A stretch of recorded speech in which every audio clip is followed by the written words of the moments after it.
Hello students, हमने अपने पिछले लेक्चर में आपको एटॉमिक रेडियस के बारे में बताया था। मैंने बताया था बेटा कि एटॉमिक रेडियस निकालना बहुत मुश्किल है क्योंकि एटम का साइज़ बहुत छोटा है। तो हम इसके लिए क्या करते हैं, हम देखते हैं कि बॉन्ड कैसे बनाए हैं। ठीक है ना। अगर कोवलेंट बॉन्ड बनाया है एटम ने तो हम कोवलेंट रेडियस लेते हैं। अगर मेटल है, मेटालिक बॉन्ड बनाया है तो मेटालिक रेडियस लेते हैं। और नोबल गैसेस के केस में हम वॉन डेर वाल रेडियस लेते हैं। ठीक है। तो बेटा हम एटॉमिक रेडियस क्यों पढ़ रहे हैं, हमने एलिमेंट्स की प्रॉपर्टीज़ को स्टडी करना है। अब हमने पीरियोडिक टेबल बना दिया है, तो पीरियोडिक टेबल हमने क्यों बनाया है, ताकि हम कंपैरिजन कर सके एलिमेंट्स में। ठीक है, कि कैसे उनकी प्रॉपर्टीज़ वेरी करती हैं। ठीक है। तो पीरियोडिक टेबल में बेटा अब हमने एटॉमिक रेडियस का पैटर्न देखना है कि एटॉमिक रेडियस कैसे वेरी करता है। अगर जैसे ये आपका पीरियोडिक टेबल है बच्चे, ये ठीक है। तो अगर हम लेफ़्ट टू राइट जाते हैं तो एटॉमिक रेडियाई में क्या फ़र्क पड़ता है। ठीक है ना। पीरियड में लेफ़्ट टू राइट क्या आता है, पीरियड आता है बच्चे। और टॉप टू बॉटम क्या लेते हैं, हम ग्रुप लेते हैं। टॉप टू बॉटम ग्रुप्स होते हैं और पीरियड लेफ़्ट टू राइट होता है। इतना तो पता है ना, there are 18 groups and 7 periods. Okay. तो जब हम लेफ़्ट टू राइट जाते हैं बेटा तो एटॉमिक रेडियस में क्या चेंज होता है, तो हम अपने सेकंड पीरियड की बात करेंगे। फर्स्ट की बात क्यों नहीं करेंगे बेटा, क्योंकि फर्स्ट पीरियड में बेटा दो ही एलिमेंट्स हैं, एक हाइड्रोजन है और लास्ट में हीलियम है। तो उसमें तो क्या हमने ट्रेंड देखना, हाइड्रोजन की वैसे ही पोजीशन बड़ी एनोमलस है। ठीक है। तो हम सेकंड पीरियड से बात करते हैं। तो सेकंड पीरियड के हमारे एलिमेंट्स कौन कौन से हैं, लिथियम है 3, एटॉमिक नंबर 3, फिर beryllium 4, boron, carbon, nitrogen, oxygen and fluorine है। ठीक है। तो जब हम लेफ़्ट टू राइट जा रहे हैं, लिथियम के बाद बेरिलियम, तो क्या क्या कैसे कैसे होता है, किसका साइज़ बड़ा आएगा, किसका छोटा आएगा। देखने में तो ऐसा लग रहा है कि जैसे लिथियम 3, बेरिलियम 4, 5, तो इंक्रीज़ होना चाहिए, एटॉमिक नंबर इंक्रीज़ हो रहा है तो एटॉमिक साइज इंक्रीज़ होना चाहिए। लग तो ऐसा रहा है पर ऐसा नहीं होता है। ठीक है ना। With the increase in atomic number along the period the atomic radii decreases. ठीक है बच्चे, फिर से देखो, जब हम लेफ़्ट टू राइट जाते हैं, ठीक है, लेफ़्ट टू राइट जाते हैं लिथियम में, फिर बेरिलियम, फिर बोरोन, फिर कार्बन, फिर नाइट्रोजन, फिर ऑक्सीजन और फ्लोरीन। अच्छा नोटिस करना, यहाँ पे हम नोबल गैसेस नहीं ले रहे हैं बेटा, क्योंकि नोबल गैसेस सबसे अलग बिहेवियर शो करती हैं। एक तो वैसे ही नॉन रिएक्टिव होती हैं, बॉन्डिंग नहीं करती हैं, उनका हम कोवलेंट रेडियाई लेके भी नहीं चलते हैं कि उनका वॉन डेर वाल रेडियाई आएगा। ठीक है। तो इस करके हम उनको नहीं कंसिडर करेंगे। ठीक, हम हैलोजन्स तक की बात करेंगे। ठीक है। तो यहाँ पे देखो बेटा, जब हम लेफ़्ट टू राइट जा रहे हैं, यहाँ से यहाँ जा रहे हैं हम, ठीक है, तो एटॉमिक रेडियस क्या बोलता मैंने, एटॉमिक रेडियाई क्या होता है, डिक्रीज होता है। Atomic radii decreases. ठीक है। देख, यहाँ पे देख भी लो, ये देखो, यहाँ पे देखो, लिथियम का 152 है, बेरिलियम का 111, फिर बोरोन का 88, फिर कार्बन का 77। तो क्या हो रहा है बेटा, डिक्रीज़ हो रहा है। और इसके डिक्रीज़ होने का क्या कारण है, इसके डिक्रीज़ होने का कारण है इनके आउटर मोस्ट इलेक्ट्रॉन का एक ही शेल में होना। ठीक है। देखो कैसे, अब इस साइड से लिख रही हूँ ना, ताकि मेरे को इलेक्ट्रॉनिक कन्फिग्रेशन लिखनी है, इसलिए इसको नीचे को लिख रही हूँ, लेकिन है ये पीरियड ही। ठीक है ना, नीचे की तरफ को लिख रही हूँ लेकिन ये पीरियड है लेफ़्ट टू राइट का। ठीक है। ये देखो बच्चे, जब हम लिथियम की इलेक्ट्रॉनिक कन्फिग्रेशन लिखेंगे तो 1s2 2s1 आएगी। बेरिलियम की 1s2 सिमिलर रहेगी 2s2। बोरोन की ये दोनों सिमिलर रहेगी 2p1। कार्बन की सिमिलर रहेगी 2p2, ये सिमिलर 2p3, फिर 2p4, फिर 2p5। अब देखो बेटा, इलेक्ट्रॉन कहाँ इंटर कर रहा है बेटा, सिर्फ सेकंड शेल में। प्रिंसिपल शेल कौन है यहाँ पे, 2, आउटर मोस्ट जो होता है ना वो होता है प्रिंसिपल शेल। ठीक है। तो इलेक्ट्रॉन कहाँ आ रहा है, सिर्फ सेकंड, ठीक है, सेकंड शेल में ही आ रहा है। ठीक, तो कोई डिस्टेंस नहीं बढ़ रहा है। ठीक है। डिस्टेंस का क्या मतलब कि ये न्यूक्लियस है और बाहर क्या है, सेकंड शेल ही है। ठीक है। डिस्टेंस तो बढ़ नहीं रहा है, सिर्फ नंबर ऑफ इलेक्ट्रॉन्स बढ़ रहे हैं। तो नंबर ऑफ इलेक्ट्रॉन्स बढ़ रहे हैं तो नंबर ऑफ प्रोटॉन्स भी बढ़ रहे होंगे। ठीक है। अब देखो बेटा, यहाँ पे न्यूक्लियस के पास नंबर ऑफ प्रोटॉन्स बढ़ रहे हैं, बाहर नंबर ऑफ इलेक्ट्रॉन्स बढ़ रहे हैं, तो इनके बीच फोर्स ऑफ अट्रैक्शन भी तो बढ़ेगी। न्यूक्लियस क्या करेगा बेटा, न्यूक्लियस पॉजिटिवली चार्ज्ड है, इलेक्ट्रॉन नेगेटिवली चार्ज्ड है, तो न्यूक्लियस आउटर मोस्ट इलेक्ट्रॉन को स्ट्रांगली खींचेगा। अब बच्चे ये बात तो मैंने तुम्हें पहले भी बता दी थी कि बाउंड्री थोड़ी नहीं होती है, कोई बाउंड्री नहीं है कि ये हमारा रेडियस है, ठीक है। जहाँ पे इलेक्ट्रॉन लास्ट इलेक्ट्रॉन की पोजीशन होगी वही हमारा एटॉमिक रेडियस है, ठीक है। अगर न्यूक्लियस इलेक्ट्रॉन को देखो खींचेगा तो पहले इलेक्ट्रॉन यहाँ थे, अब इलेक्ट्रॉन कहाँ पहुँच जाएंगे, मान लो यहाँ पहुँच गए, ठीक है। तो हमारा एटॉमिक रेडियस क्या आ जाएगा, हमारा एटॉमिक रेडियस ये आ जाएगा, मतलब उसको श्रिंक कर देगा ना, इलेक्ट्रॉन को खींचेंगे तो एटॉमिक रेडियस खुद ब खुद ही क्या हो जाएगा, डिक्रीज हो जाएगा, कि इलेक्ट्रॉन थोड़े से और पास आ जाएंगे न्यूक्लियस के। समझ में आया।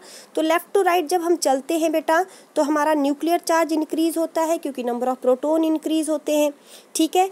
न्यूक्लियर चार्ज इनकी इंक्रीज़ होने की वजह से फोर्स ऑफ अट्रैक्शन इंक्रीज़ होती है। फोर्स ऑफ अट्रैक्शन किसके बीच में, न्यूक्लियस और आउटर मोस्ट इलेक्ट्रॉन्स के बीच में फोर्स ऑफ अट्रैक्शन बढ़ेगी, जिसकी वजह से साइज़ क्या हो जाएगा, डिक्रीज़ हो जाएगा, ठीक है। So when we move from left to right in a period there is increase in nuclear charge, ठीक है, which leads to increase the force of attraction between the outermost electrons and the nucleus, hence the size of the atom decreases। समझ आ गया आपको बच्चे, size क्या हो जाएगा, decrease हो जाएगा, ठीक है। ये देखो ये हमारा थर्ड पीरियड है। थर्ड पीरियड में क्या है, sodium, magnesium, aluminium, silicon, phosphorus, sulphur and chlorine. बच्चे अब ये पता होना चाहिए आपको फर्स्ट पीरियड, तभी मैंने पीरियोडिक टेबल इतनी डिटेल में समझाया है, क्योंकि आपको पूरा पीरियोडिक टेबल लर्न होना ही चाहिए, किसकी कैसी पोजीशन है, ठीक है। ये देखो साइज यहाँ पे भी क्या हो रहा है बेटा, डिक्रीज हो रहा है, क्लोरीन तक आते आते 99 हो गया। लेकिन अब इसमें एक और चीज़ देखने वाली, ये देखो यहाँ पे ये देखो साइज क्या हो रहा है, डिक्रीज। लेकिन ये क्या है, रेगुलर पैटर्न नहीं है ना, एक रेगुलरली नहीं इंक्रीज हो रहा है, क्योंकि बहुत से फैक्टर बेटा बीच में क्या करते हैं। अब यहाँ पे देखो लिथियम, तो अच्छा एक चीज़ सिखा देती हूँ कि ये क्यों इतना, पहले तो बिल्कुल स्टीप डिक्रीज था, यहाँ तक आते आते फिर क्या हो जाएगा, थोड़ा सा कम लग पड़ा होने। क्यों, क्योंकि अब एक और फैक्टर है जो इसके ऊपर इफेक्ट डोमिनेट करना शुरू कर गया है बेटा। अब वो क्या फैक्टर है, देखो ये तुम्हारा न्यूक्लियस है, ठीक है ना, ये 1s है, ये 2s है और ये मान लो 2p है, ठीक है, ठीक है। अच्छा चलो ऐसे नहीं बनाती हूँ, ये बस इतना सा बता देती हूँ। ये न्यूक्लियस है, ये फर्स्ट शेल है और ये सेकंड शेल है, ये फर्स्ट है k शेल और ये सेकंड शेल है, सारे इलेक्ट्रॉन सेकंड शेल में आ रहे हैं ना, s और p इसी में ही है बीच में सब शेल, ओके। अब देखो बेटा जैसे जैसे क्या होता है, आप जैसे लिथियम टू बेरिलियम तो बेटा स्टीप डिक्रीज है, फिर बोरोन में भी, फिर उसके बाद कार्बन, नाइट्रोजन और ऑक्सीजन, फ्लोरीन में क्या है, ज़्यादा इफेक्ट नहीं है। क्यों, क्योंकि एक और इफेक्ट यहाँ पे लगने लग जाता है, वो क्या है, स्क्रीनिंग इफेक्ट, जिसको शील्डिंग इफेक्ट भी बोलते हैं बेटा। क्या बोलते हैं, स्क्रीनिंग इफेक्ट और शील्डिंग इफेक्ट। स्क्रीनिंग इफेक्ट और शील्डिंग इफेक्ट का क्या मतलब है बेटा, ये न्यूक्लियस है बेटा, ये आउटर मोस्ट इलेक्ट्रॉन को अपनी तरफ को खींचेगा ना, लेकिन अगर बीच में इलेक्ट्रॉन्स क्या हो जाते हैं, बढ़ जाते हैं, ठीक है, तो वो क्या करेंगे, यहाँ पे देखो, यहाँ पे इलेक्ट्रॉन ना, फर्स्ट s में इलेक्ट्रॉन है, ठीक है, उसके बाद 2s भी आ रहा है, ठीक है, तो इलेक्ट्रॉन्स के बीच में रिपल्शन बढ़ जाएगी बेटा। यहाँ से न्यूक्लियस आउटरमोस्ट इलेक्ट्रॉन को खींचने की कोशिश करेगा, लेकिन अंदर वाले इलेक्ट्रॉन्स बाहर वाले इलेक्ट्रॉन को धक्का देंगे, क्योंकि यहाँ पे भी इलेक्ट्रॉन, यहाँ पे भी इलेक्ट्रॉन नेगेटिव चार्ज है, वो एक दूसरे को पुश करना शुरू करेंगे, ठीक है। उधर न्यूक्लियस इनको क्या कर रहा है, खींच रहा है। मान लो आप वो टग ऑफ वॉर खेल रहे हैं बेटा, ठीक है, एक साइड ये टग ऑफ वॉर है, ये न्यूक्लियस है और यहाँ पे इलेक्ट्रॉन है बेटा। न्यूक्लियस स्ट्रांगली आपको खींचे जा रहा है, ठीक है, खींचे जा रहा है, लेकिन अचानक से आपकी रो में बहुत सारे 3-4 बच्चे और जुड़ जाते हैं, तो वो क्या करेंगे, वो इधर से उल्टा आपको क्या करने लगेंगे, आपको उल्टा इस साइड को खींचना शुरू करेंगे, तो न्यूक्लियस का इफेक्ट आपके ऊपर कम हो जाएगा ना, ठीक है। तो ये इलेक्ट्रॉन आउटरमोस्ट इलेक्ट्रॉन को धक्का देना शुरू कर देंगे बेटा, ठीक है, तो इसलिए न्यूक्लियस का इफेक्ट क्या हो जाएगा, कम हो जाएगा। इसको बेटा जेड इफेक्टिव बोलते हैं। क्या बोलते हैं इसको, जेड इफेक्टिव बोलते हैं। जेड का मतलब न्यूक्लियस के साथ लेते हैं ना, Z क्या होता है? एटॉमिक नंबर, और एटॉमिक नंबर क्या होता है? Number of protons. Atomic number of protons होते हैं ना, तो Z इफेक्टिव। क्यों? क्योंकि न्यूक्लियस में प्रोटॉन होते हैं, तो Z का मतलब प्रोटॉन्स की बात कर रहे हैं हम, ठीक है। तो प्रोटॉन, तो Z इफेक्टिव का मतलब होता है जितना भी न्यूक्लियर चार्ज है माइनस स्क्रीनिंग इफेक्ट, ठीक है ना। टोटल न्यूक्लियर चार्ज बहुत ज़्यादा होना चाहिए आउटरमोस्ट इलेक्ट्रॉन पे, पर स्क्रीनिंग इफेक्ट की वजह से वो क्या हो जाता है बेटा? कम हो जाता है। मतलब समझ लो ना कि टग ऑफ वॉर में न्यूक्लियस आपको एक टीम पूरी तरह से खींच दे रही है, लेकिन बीच में कुछ और बंदे आपकी टीम में ऐड हो गए, जिनकी वजह से, जिन्होंने आपको पुश करना शुरू कर दिया और न्यूक्लियस से दूर भेजना शुरू कर दिया, दूसरी टीम से आपको बचा लिया, ठीक है। स्क्रीनिंग इफेक्ट इलेक्ट्रॉन रिपल्शन की बात कर रहे हैं बेटा। जो इनर इलेक्ट्रॉन्स होते हैं बेटा, जैसे जैसे इनर इलेक्ट्रॉन बढ़ते जाते हैं वो आउटर मोस्ट इलेक्ट्रॉन्स को क्या करना शुरू कर देते हैं? रिपेल करना शुरू कर देते हैं। तो इसलिए आउटर मोस्ट इलेक्ट्रॉन को न्यूक्लियस उतना इफेक्टिवली खींच नहीं पाता है बेटा। इसकी वजह से, ठीक है, थोड़ा सा एटॉमिक साइज में फ़र्क पड़ जाएगा, ठीक है। ऐसे तो देखो न्यूक्लियस है, यहाँ पे एक इलेक्ट्रॉन है, न्यूक्लियस पूरी जोर के साथ इनको खींचा जा रहा है, लेकिन बीच में बहुत सारे इलेक्ट्रॉन अगर आ गए तो वो उसको धक्का देना शुरू कर देंगे, ठीक है। तो अब न्यूक्लियस उतनी स्ट्रांगली नहीं खींच पाएगा, तो साइज क्या हो जाएगा? उतना। पर न्यूक्लियस चार्ज हमेशा ज़्यादा ही होता है बेटा स्क्रीनिंग इफेक्ट से। सारे केसेस में नहीं होगा, डी ब्लॉक में थोड़ा और ही ट्रेंड चलता है, ठीक है। पर अभी के लिए वो बात नहीं करेंगे, वो तो +2 की बात है, ठीक है। पर न्यूक्लियर चार्ज ज़्यादा ही रहेगा स्क्रीनिंग इफेक्ट से, पर कम हो जाएगा, ठीक है। जितना होना चाहिए उतना नहीं होगा, इसलिए देखो साइज़ भी क्या हो जा रहा है? इतना ज़्यादा नहीं, कम हो रहा है, ठीक है। समझ आ गई बात? आई होप आपको एटॉमिक रेडियस क्लियर हो गया होगा, ठीक है, कि when we move from left to right the atomic radii decreases, but what about the group? But when we move from top to bottom in a group, top to bottom in a group, ठीक है। लेकिन हम top to bottom जाते हैं, यहाँ पे इन्होंने नहीं बताया, पर वैसे यहाँ पे, हाँ देखो, ये देखो, जब हम टॉप टू बॉटम जाते हैं बेटा तो एटॉमिक रेडियस क्या होता है बच्चा? इंक्रीज होता है। देखो 152, फिर डायरेक्ट 186। क्यों? क्योंकि देखो लिथियम में फर्स्ट ग्रुप की बात कर लेते हैं, ठीक है, रुबिडियम सीजियम, ठीक है। तो लिथियम में 1s2 2s1, सोडियम में 1s2 2s2 2p6 and 3s1, potassium में 4s1, रुबिडियम में 5s1, सीजियम में 6s1। तो सीधा ही देखो न्यूक्लियस से डिस्टेंस कितना बढ़ रहा है, सीधा ही एक नया ही शेल आ जा रहा है, ठीक है। यहाँ पे सेकंड शेल था, यहाँ पे थर्ड एक और आ रहा है, यहाँ पे 4 आ रहा है। तो कहाँ न्यूक्लियस है? इलेक्ट्रॉन्स तो बढ़ रहे हैं बेटा, लेकिन साथ में आउटर मोस्ट इलेक्ट्रॉन का डिस्टेंस भी तो बढ़ रहा है, ठीक है ना। नो डाउट इलेक्ट्रॉन्स बढ़ रहे हैं, प्रोटॉन बढ़ रहे हैं, न्यूक्लियर चार्ज भी बढ़ रहा है। न्यूक्लियर चार्ज को डोमिनेट करने के लिए कौन आ गया है? डिस्टेंस। ये डिस्टेंस आउटर मोस्ट इलेक्ट्रॉन्स, क्योंकि सीधा ही शेल बढ़ जा रहा है बेटा, एक पहले सेकंड में आ रहा था, उसके बाद सीधा ही तीसरा शेल आ गया, तो न्यूक्लियस से आउटर मोस्ट इलेक्ट्रॉन का डिस्टेंस भी कितना हो गया है? बढ़ गया है, ठीक है ना। तो न्यूक्लियस अब खींच तो रहा है बेटा, उसके पास हाँ पावर बढ़ रही है, प्रोटॉन्स बढ़ रहे हैं, लेकिन दूरी भी तो बढ़ रही है, तो उतना वो स्ट्रांगली आउटर मोस्ट इलेक्ट्रॉन को खींच ही नहीं पाएगा, ठीक है ना, नहीं खींच पाएगा। जैसे यहाँ पे न्यूक्लियस है बेटा, पहले वो इस इलेक्ट्रॉन को खींच रहा है मान लो, ठीक है, उसके बाद बड़े स्ट्रांगली खींच रहा है, उसके बाद इलेक्ट्रॉन यहाँ पहुँच गया, अच्छा फिर भी खींच रहा है बेचारा, फिर इलेक्ट्रॉन यहाँ पहुँच गया, फिर इलेक्ट्रॉन यहाँ पहुँच गया, कितना डिस्टेंस बढ़ गया है। तो न्यूक्लियस उतने इफेक्टिवली नहीं खींच रहा है बेटा। तो दो चीज़ें इसमें समझने के लिए हैं। फर्स्ट जो है कि when we move from left to right the atomic size decreases, ठीक है ना, डाउनवर्ड एरो डिक्रीजेज के लिए कर रही हूँ, ठीक है। And we move from top to bottom, ठीक है, इसको पीरियड बोल दो, पीरियड में साइज डिक्रीज करता है और ग्रुप में साइज इंक्रीज करता है। एटॉमिक साइज बोल रही हूँ, एटॉमिक रेडियस एक ही बात है कि एटॉमिक रेडियस पीरियड में डिक्रीज करता है और ग्रुप में क्या करता है बच्चे? इंक्रीज करता है, क्योंकि ग्रुप में इफेक्टिव न्यूक्लियर चार्ज क्या हो जाता है बेटा? कम हो जाता है, क्योंकि डिस्टेंस बढ़ रहा है, नया शेल एंटर कर रहा है, ठीक है। और लेफ़्ट टू राइट में न्यूक्लियर चार्ज बहुत ज़्यादा है, क्योंकि डिस्टेंस आउटर मोस्ट इलेक्ट्रॉन का नहीं वेरी कर रहा है, सिर्फ एक ही शेल में इलेक्ट्रॉन्स आए जा रहे हैं, ओके, ठीक है। तो ये आपके एटॉमिक रेडियस की बात हो गई बेटा, ठीक है। ये देखो, ये दो, एक एटॉमिक रेडियस 2 का कंपेयर किया हुआ, ये एल्कली मेटल्स हैं, ये हेलोजन्स हैं, ठीक है। एटॉमिक रेडियस एटॉमिक नंबर के साथ कैसे वेरी करता है। ठीक, अच्छा जी,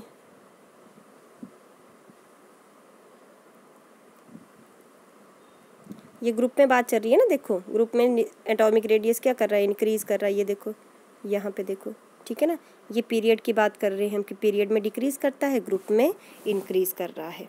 ओके, नेक्स्ट जो चीज़ पढ़ेंगे हम वो है आयनिक रेडियस। अब आयनिक रेडियस क्या है, आयन कैसे बनता है, सबसे पहले बात आती है आयन बनता कैसे है बेटा।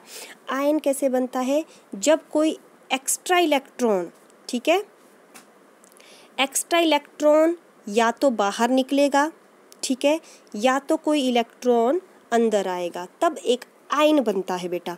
और आयन दो तरह के होते हैं, एक होता है कैटाइन और एक होता है एनाइन। ये 9th क्लास का टॉपिक है बच्चे आपका, ठीक है, लेकिन अभी ठीक है ना, एक बार आपको इसलिए बस ऐसे हल्के से थोड़ा सा रिमाइंड करवा रही हूँ।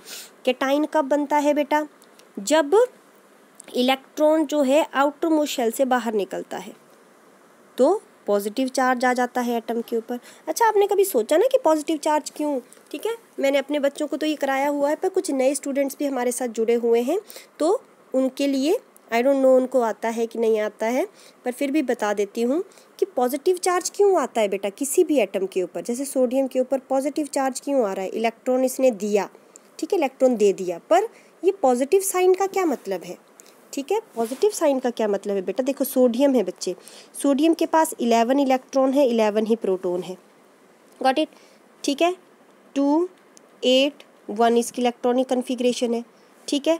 अब क्या हुआ, ये जो लास्ट का इलेक्ट्रॉन है बेटा, ये अब इसको खटक रहा है ये, ठीक है ना, खटक क्यों रहा है कि सबको हर एलिमेंट को अपनी नोबल गैस कन्फिग्रेशन पूरी करनी होती है, तो या तो वो इस इलेक्ट्रॉन को दे दे या तो 7 ले ले। अब 7 तो बेचारा ले नहीं सकता है, ठीक है, 7 इलेक्ट्रॉन्स कहाँ से लेगा, तो क्या करेगा, वो इस इलेक्ट्रॉन से पीछा छुड़ाएगा, किसी को इलेक्ट्रॉन झट से दे देगा कि हाँ भाई ले लो, मेरे पास एक्स्ट्रा पड़ा हुआ है, मेरी वैसे भी नोबल गैस कन्फिग्रेशन अटेन हो जाएगी इसको देके, ठीक है, इसने इलेक्ट्रॉन ले लिए, दे दिया। अब इसके पास इलेक्ट्रॉन कितने बचे बेटा, इलेक्ट्रॉन बच के 10, लेकिन प्रोटॉन कितने बचे, प्रोटॉन तो न्यूक्लियस के अंदर होंगे ना बच्चे, वो तो कहाँ, वो थोड़ी नहीं कभी शेयर होते हैं या डोनेट होते हैं, तो प्रोटॉन बचे 11। प्रोटॉन क्या होते हैं, पॉजिटिव चार्ज, इलेक्ट्रॉन पे होता है नेगेटिव चार्ज। अब इलेक्ट्रॉन बचे 10, प्रोटॉन बचे 11, ज़्यादा क्या है, पॉजिटिव चार्ज ज़्यादा है। कितना पॉजिटिव चार्ज ज़्यादा है, 1 यूनिट पॉजिटिव ज़्यादा, तभी तो सोडियम के ऊपर 1 पॉजिटिव लगता है बेटा। जब इलेक्ट्रॉन बाहर जाता है तो इलेक्ट्रॉन तो चार्ज क्या लग जाता है, पॉजिटिव। क्यों, क्योंकि इलेक्ट्रॉन कम हो गए हैं बेटा, प्रोटॉन बढ़ गया। अगर 2 इलेक्ट्रॉन जाएंगे, मैग्नीशियम से 2 इलेक्ट्रॉन तो 2 पॉजिटिव, 2 इलेक्ट्रॉन चले गए तो इट मीन 2 प्रोटॉन ज़्यादा हैं अब एटम में। समझ आ गई आपको बात, आई होप आपको क्लियर हो रहा है, ठीक है।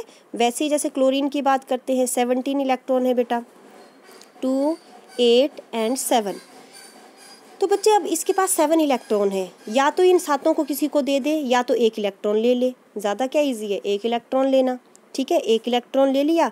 इसके पास इलेक्ट्रॉन हो गए 18, लेकिन प्रोटॉन कितने बचे, 17, ठीक है ना। तो इसके ऊपर क्या बढ़ गया, नेगेटिव चार्ज बढ़ गया। कितना नेगेटिव चार्ज बढ़ गया, 1 नेगेटिव चार्ज बढ़ गया, ठीक है। तो with the gain of electrons इसका 1 नेगेटिव चार्ज बढ़ गया बेटा, ठीक है। तो जिनके ऊपर पॉजिटिव चार्ज होता है, मतलब जो इलेक्ट्रॉन को लूज करते हैं बेटा, वो होते हैं कैटाइन्स, और जिनके ऊपर नेगेटिव चार्ज होता है, इलेक्ट्रॉन को गेन करते हैं बच्चे, वो होते हैं anion. I hope I am clear to you, ठीक है, वो होते हैं एनाइन, ठीक है, ओके। अब इसमें जो क्वेश्चन आता है बेटा आपको, वो क्वेश्चन क्या आता है हर बार पेपर में कि कैटाइन का साइज अपने पेरेंट एटम से छोटा क्यों होता है, ठीक है, समझ आइए बात। पेरेंट एटम क्या हुआ, पेरेंट एटम अब मैं बोलती हूँ, जब जैसे सोडियम का एग्जांपल ले लेते हैं, जब सोडियम न्यूट्रल है बेटा, कोई गेन नहीं किया, कोई लूज नहीं किया, तब वो क्या है, पेरेंट एटम बोल दिया। लेकिन अगर इसने 1 इलेक्ट्रॉन लूज कर दिया है तो ये क्या बन गया है, Na पॉजिटिव, ठीक है, 1 इलेक्ट्रॉन लूज कर दिया है बेटा उसने, ठीक है। अब देखो सोडियम के पास बेटा 11 प्रोटॉन है, लेकिन इलेक्ट्रॉन कितने बचे हैं, 10। सोचो 11 प्रोटॉन है न्यूक्लियस के अंदर, बाहर बचे हैं सिर्फ 10 इलेक्ट्रॉन्स, तो 11 प्रोटॉन कितनी स्ट्रांगली इन 10 इलेक्ट्रॉन्स को अपनी तरफ को खींचेंगे, न्यूक्लियस का पावर तो बढ़ गया है ना, वही tug of war. Tug of war, इस साइड मेंबर कितने हैं 11 और इस साइड मेंबर कितने रह गए हैं 10। तो क्या करेगी ये टीम आपको खींचेगी ना, ए टीम बी को क्या करेगी स्ट्रांगली खींचेगी बेटा। ठीक है, मैग्नीशियम में प्रोटॉन 12 है, ठीक है, और इलेक्ट्रॉन कितने बच गए हैं 10, 2 इलेक्ट्रॉन दे दिए ना। मैग्नीशियम में 12, चलो ठीक है, एक यहाँ पे क्लियर करके बताती हूँ। Magnesium atomic number 12, it means 12 electron, 12 he proton है उसके ऊपर। ठीक है, अब मैग्नीशियम ने बेटा 2 इलेक्ट्रॉन लूज़ कर दिए। ठीक है, तो प्रोटॉन तो 12 है लेकिन इलेक्ट्रॉन कितने बचे 10। देखो इस साइड मेंबर कितने हैं 12, ए साइड न्यूक्लियस 12 प्रोटॉन्स और इस साइड सिर्फ 10 बचे। तो सोचो कितना स्ट्रांगली खींचेगा ये। ठीक है, तो खींचेगा ना, खींचेगा। अब सोडियम की बात दोबारा कर लेते हैं। अब देखो बेटा सोडियम का साइज अब खुद ही इमेजिन करो बेटा, न्यूक्लियस इलेक्ट्रॉन्स को खींच रहा है तो साइज क्या हो रहा है छोटा हो रहा है। यहाँ पे 11 प्रोटॉन 11 इलेक्ट्रॉन को खींच रहे थे, अब यहाँ पे 11 प्रोटॉन 10 इलेक्ट्रॉन को खींच रहे थे। तो दोनों में बच्चे कंपेयर करो साइज किसका छोटा होगा, Na पॉजिटिव का साइज छोटा होगा, ऑब्वियस है, क्योंकि 11 प्रोटॉन इसको और ज़्यादा अंदर की तरफ को खींच देंगे ना, साइज छोटा कर देंगे। ठीक है, तो केटाइन के केस में केटाइन का साइज अपने पेरेंट अपने पापा से क्या होता है थोड़ा छोटा होता है बेटा। और वहीं पे अगर हम एनाइन की बात करें, क्लोरीन की बात कर लेते हैं बेटा, क्लोरीन में 17 प्रोटॉन 17 ही इलेक्ट्रॉन। अब क्या हुआ, क्लोरीन ने 1 इलेक्ट्रॉन ले लिया, इलेक्ट्रॉन हो गए 18 लेकिन प्रोटॉन कितने रहे 17। ठीक है, अब वही बात उल्टी हो गई बेटा, इस साइड 17 प्रोटॉन है टग ऑफ वॉर में और इस साइड इलेक्ट्रॉन 18 हो गए। लेकिन यहाँ ऐसा नहीं होगा कि ये इस साइड को खींच लेगा, खींचेगा तो न्यूक्लियस ही, खींच तो न्यूक्लियस ही रहा है लेकिन फिर भी न्यूक्लियस अब 18 इलेक्ट्रॉन को थोड़ा कम अपनी तरफ को खींचेगा। ठीक है ना, यहाँ पे 17 प्रोटीन 17 इलेक्ट्रॉन बिल्कुल बराबर की चली हुई थी है ना, कशमकश, लेकिन अब प्रोटॉन कम हो गए, इलेक्ट्रॉन 18 हो गए तो थोड़ा सा ढीला पड़ गया, तो साइज़ क्या हो गया इंक्रीज़ हो गया। अब 17 प्रोटॉन इतनी स्ट्रांगली 18 इलेक्ट्रॉन को नहीं खींच पाएंगे तो साइज़ क्या हो जाएगा बेटा, साइज़ उतना छोटा नहीं होगा, साइज़ बढ़ जाएगा। तो एनाइन का साइज़ अपने पेरेंट एटम से क्या होता है बेटा लार्ज होता है। This is the most important question जो हर बार पेपर में आता है कि कैटाइन का साइज़ अपने पेरेंट एटम से क्या होता है बेटा स्मॉल, क्योंकि न्यूक्लियर चार्ज बढ़ जाता है। ठीक है, क्योंकि प्रोटॉन बढ़ जाते हैं इलेक्ट्रॉन कम हो जाते हैं। लेकिन एनाइन के केस में एनाइन का साइज़ क्या होता है लार्ज होता है अपने पेरेंट एटम से, क्योंकि इसमें बेटा इलेक्ट्रॉन बढ़ जाते हैं और प्रोटॉन कम हो जाते हैं, प्रोटॉन कम हो जाएंगे तो न्यूक्लियर चार्ज कम हो जाएगा। ठीक है, समझ आया। एक ये आइसो इलेक्ट्रॉनिक स्पीशीज़ है लेकिन मैं नहीं कराऊंगी क्योंकि मैंने फर्स्ट लेसन में करवा दी है। आइसो इलेक्ट्रॉनिक क्या होते हैं, जिनमें सेम इलेक्ट्रॉन्स होते हैं, जिन स्पीशीज़ में सेम इलेक्ट्रॉन्स होते हैं। जैसे O2 नेगेटिव है, ऑक्सीजन का एटॉमिक नंबर 8 है लेकिन 2 इलेक्ट्रॉन लेके रखे हैं, इलेक्ट्रॉन कितने हो गए 10। फ्लोरीन है, एटॉमिक नंबर 9 है पर 1 इलेक्ट्रॉन लेके रखा है तो कितने हो गए 10 इलेक्ट्रॉन। सोडियम में एटॉमिक नंबर 11 है, 1 पॉजिटिव चार्ज है मतलब 1 इलेक्ट्रॉन दे रखा है तो इलेक्ट्रॉन हो गए 10। तो सब में इलेक्ट्रॉन सेम है बेटा, तो they are isoelectronic species. ठीक है, अब इसमें एक क्वेश्चन आपको करवा देती हूँ। अब देखो बेटा यहाँ पे दिया है मैग्नीशियम Mg2 पॉजिटिव। अच्छा, इस तरह के क्वेश्चन हर बार पेपर में आते हैं बेटा। Al3 positive. अब इनमें बोला सबसे बड़ा साइज़ किसका है और सबसे छोटा साइज़ किसका है। अब खुद ही देखो बेटा, पहले तो मैग्नीशियम को ले लेते हैं। मैग्नीशियम कैसे, मैग्नीशियम और एल्यूमिनियम ये 12 है ये 13 है। ठीक है, जब हम अलोंग लेफ़्ट टू राइट, अब सॉरी ओहो यहाँ पे 12 लिखना था, ये क्या है 12 और ये 13, तो 12 13 इट मीन्स हम ऐसे लेफ़्ट टू राइट जा रहे हैं ना, लेफ़्ट टू राइट जा रहे हैं बेटा, तो एटॉमिक साइज़ क्या होता है डिक्रीज़ होता है। तो कम किसका होना चाहिए, एल्यूमिनियम का साइज़ कम होना चाहिए, छोटा होना चाहिए बेटा एल्यूमिनियम का साइज़। ठीक है, अब मैग्नीशियम और एल्यूमिनियम में तो साइज़ किसका छोटा है एल्यूमिनियम का, चलो इतनी बात पता लग गई। मैग्नीशियम को काटो, ठीक है, तो Mg2 पॉजिटिव भी कट जाएगा और ये भी कट जाएगा। अब एल्यूमिनियम और Al3 पॉजिटिव में किसका साइज़ छोटा होना चाहिए। तो मैंने बोल दिया। अब एल्यूमिनियम क्या बना रहा है बेटा, केटाइन बना रहा है, और केटाइन का साइज़ हमेशा छोटा होता है अपने पेरेंट एटम से, ठीक है। तो Al3 पॉजिटिव सबसे क्या हो जाएगा बेटा, छोटा। सबसे छोटा कौन हो जाएगा, Al3 पॉजिटिव, ठीक है। अब बड़ा कौन होगा, मैग्नीशियम या Mg2 पॉजिटिव। तो ये तो अपने पेरेंट एटम से छोटा होगा ना, केटाइन है, तो बड़ा कौन हुआ, मैग्नीशियम। तो सबसे बड़ा हुआ मैग्नीशियम और सबसे छोटा हुआ एल्यूमिनियम 3 पॉजिटिव, ठीक है। I hope I am very much clear to you. So for today, thank you so much.